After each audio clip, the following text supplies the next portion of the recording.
for Megadeth's gig tonight, Le Zénith in Paris, and now I'm joined by Pantera. Diamond and Phil have joined me on the Headbangers Ball, but this band, they've got an album out called A Vulgar Display of Power, and my God, do they live up to that title. So hi guys, welcome back to Headbangers Ball to Phil, because we've met before, haven't we? Yes. So you guys, you played a big show in the US with Megadeth last year, I think it was. Did that lead to this support slot on the European tour? Yeah, it did.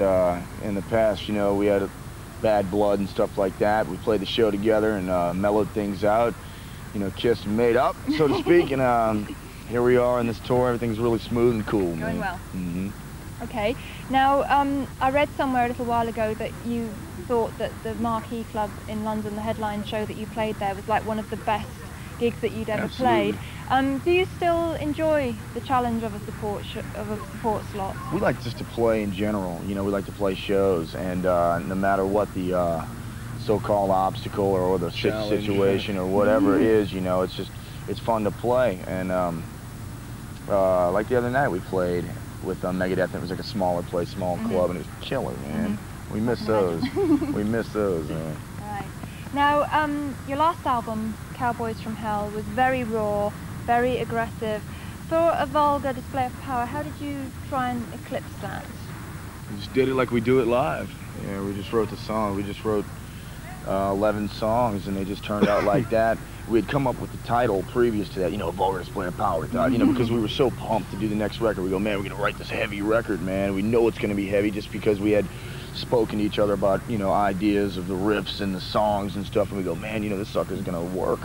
And it just had to live up to the name. Had Vulgar to live Display up, of yeah, Power. Well, yeah. it most certainly does. But I mean, but it is a produced album. You've kind of got quite a good compromise there. Meaning what? Produced? Well, I mean, it doesn't sound bad. No. No, I mean, a lot of bands might go in and like just lay it down live, but you've obviously taken time to get it sounding really, really good. Oh yeah, well that's So- Vince. That's Vinny, the drummer. Yeah? He's knows real good sounds. at that. Him and Terry work together in the studio really hard. It's Terry Date. Terry Date. Yes. What'd I say? Terry. Oh.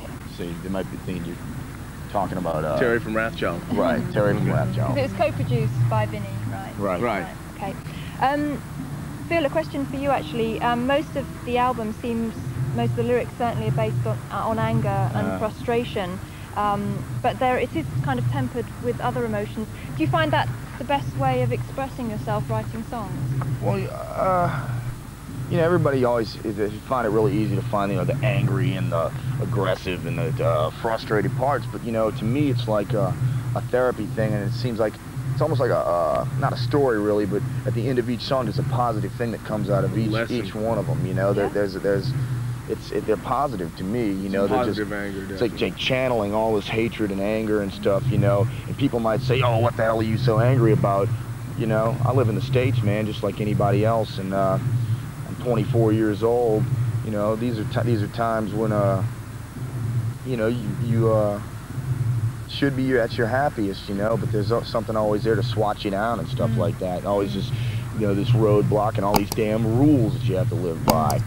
So, you know, to me, the lyrics on Vulgar all are very relevant to anybody who's listening, you know. Absolutely. I mean, so when you've been on stage, are you like really, really psyched, or are you like emotionally, physically drained? On stage, just depending on when you finish depending the on the gig. day, on the gig. A lot of times, you know, so we're really hard on one another, you know, as a whole, you know, and also we're hard on each other individually because, you know, we always want to do our best, you know, put forth 150% every night, and you know, that's usually the main topic after a show, you know, just how we did, and if everything clicked and happened, man, we damn well know it. We're usually ready to drink some beer afterwards. Thank you very much. After I've already had about a 6. All right, well, and we're talking about their album, A Vulgar Display of Power, and actually, before I get to that, I just wanted to know, I know you're like massive Priest fans. How did you feel when you heard that Rob Halford had left Judas Priest? It's like I tried to explain to, you know, some people earlier, that Rob Halford is a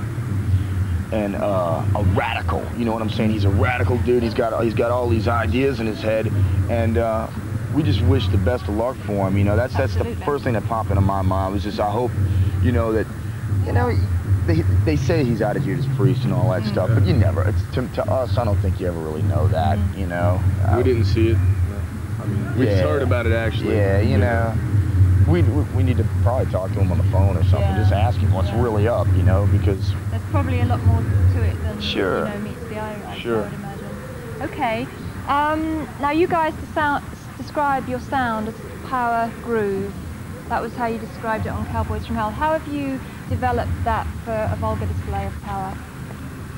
Well, heavy we write songs that move people instead of going 100 million miles per hour. Instead of following anything, really, you know, we just write songs that will move you, you know, and make you want to dance, man. I'm not talking about, for those of you who don't know, we're not talking about ballroom waltzing. We're talking about dancing. You know what I'm saying? You punks out there know what I'm talking about. Anyway, it's like writing songs that we feel, you know, that make us feel one way or another, and that's what, you know, that's what it's like not trying, it's just like letting it happen. Yeah, letting it happen, you know. Okay, let's think of this, you know. No, we don't think very much. It works, it works. I mean, on the album there are some kind of mellower moments.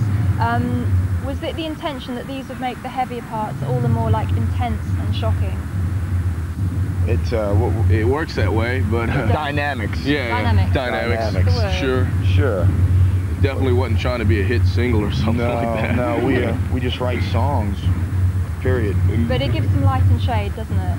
Well, we're not the type of band that's just hooked on this one thing either. You know, like the next record that we do is like we'd like to tell everybody, it's not going to be Vulgar Display of Power Part 2. It's going to be a new Pantera album, and you know, with keeping that in mind, it's going to be the heaviest record of '93 also, or '94, whenever the damn thing comes out.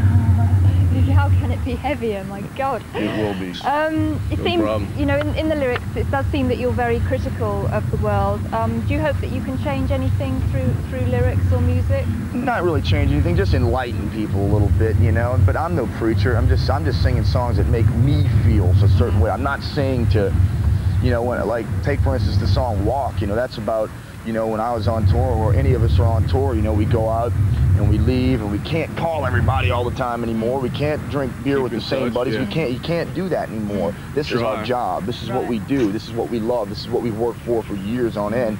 And then you get back into town, and all your friends who you thought were your friends are all snickering behind your back and talking about this and that, and just, you know, Phil's not cool anymore, and Darrell's just we really rock changed. star. You know, like we really changed. And you know, that's what Walk's about. Walk's about, you know, it's like show some respect and just walk on, man, because you've done talk behind my back. Here's my face now. Talk to me like that now, because when they see you, they're like, hey, cool, dude, good to see you, man, right on. And you know, and that's not too cool. No, you know, that ain't cool at all. I don't know how we can No joke, man. So you guys, you're going to finish the Megadeth tour. It's actually quite a long tour, isn't it? And then what's going to happen for you next? We go back to the States. We go out with Trouble for 3 weeks. We go out with White Zombie for 2 weeks. Take Christmas off. Halloween off. Halloween off, yeah. And then after the first of the year, they're trying to set us up with maybe one other band, and do a co-headlining thing, which we hate to do, but you know, depending on the band, maybe Alice in Chains or someone like that. Now that would be killer, you know. And we'll do that in the States. And actually, they talked about us perhaps coming back to Europe, doing maybe 3 weeks of headlining shows, which would be real fun for us. I mean, how do you find the European audience compared to the American audience? It's tough to say anything really about it, because we're playing to, like, you know, we're the opening band. You know, people come to see Megadeth, people came to see Priest, but now more so, you know, there's some Pantera people in the audience and stuff. I think in order to pass a true judgment, we're going to have to do our own thing, you know, play our own shows. But so far, it's ain't been bad, man. No, it hasn't been bad at all. Okay, well, congratulations on a most excellent album. Thanks.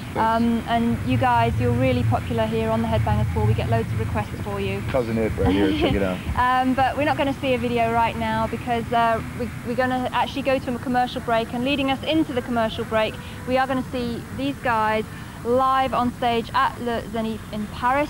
and then after that I'll be back with more from Megadeth, and actually the 2 days will be choosing their favourite videos for the Headbangers Ball. So see you there, and it's bye-bye from these guys. Yeah!